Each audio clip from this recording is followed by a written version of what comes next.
بسم اللہ الرحمن الرحیم۔ السلام علیکم ورحمۃ اللہ وبرکاتہ۔ نبی ٹی وی میں خوش آمدید۔ سیرت طیبہ کے واقعات کے ساتھ ایک مرتبہ پھر حاضر خدمت ہیں، اور آج کی اس ویڈیو میں ہم آپ کے ساتھ شیئر کریں گے حضور علیہ السلام کے دو معجزات، اور ایسے معجزات کہ جو ایک سچے نبی اور رسول سے ہی سرزد ہو سکتے ہیں، کسی اور سے نہیں۔ تو آئیے واقعے کی تفصیل کی طرف جاتے ہیں۔ حضرت جابر رضی اللہ عنہ کہتے ہیں کہ مقام حدیبیہ میں ایک دن ایسا ہوا کہ پانی کی شدید قلت کے سبب لوگوں کو سخت پیاس کا سامنا کرنا پڑا۔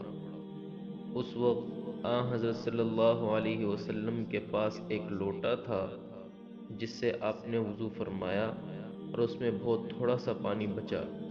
لوگوں نے حضرت صلی اللہ علیہ وسلم کی خدمت میں حاضر ہو کر عرض کیا، ہمارے لشکر میں پینے اور وضو کرنے کے لیے بالکل پانی نہیں ہے، بس وہی تھوڑا سا پانی ہے جو آپ کے لوٹے میں بچ گیا ہے، اور ظاہر ہے کہ اس سے سب لوگوں کا کام نہیں چل سکتا۔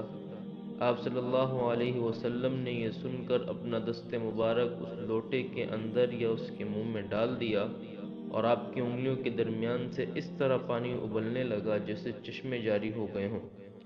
حضرت جابر رضی اللہ عنہ کا بیان ہے کہ ہم سب لوگوں نے خوب پانی پیا اور وضو کیا۔ حضرت جابر رضی اللہ عنہ سے پوچھا گیا کہ اس موقع پر تم سب کتنے آدمی تھے؟ تو انہوں نے کہا کہ اگر ہم 1,00,000 آدمی ہوتے تب بھی وہ پانی کافی ہوتا، ویسے اس وقت ہماری تعداد 1500 تھی۔ سبحان اللہ۔ اور دوسرا معجزہ حضور علیہ السلام کے بال مبارک کا، کہ مقام حدیبیہ میں حضرت صلی اللہ علیہ وسلم نے حجامت بنوا کر تمام بال ایک سبز درخت پر پھینک دیے۔ تمام اصحاب اسی درخت کے نیچے جمع ہو گئے اور بالوں کو ایک دوسرے سے چھیننے لگے۔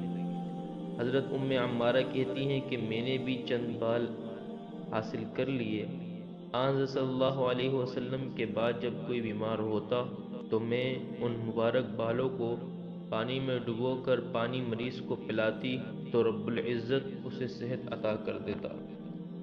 دوستو، یہ تھے حضور علیہ السلام کے معجزات کہ انگلیوں سے پانی کا چشمہ جاری ہو گیا، اور حضور علیہ السلام کے بال مبارک کی برکت سے مریضوں کو اللہ رب العزت شفا عطا فرما دیا کرتے تھے۔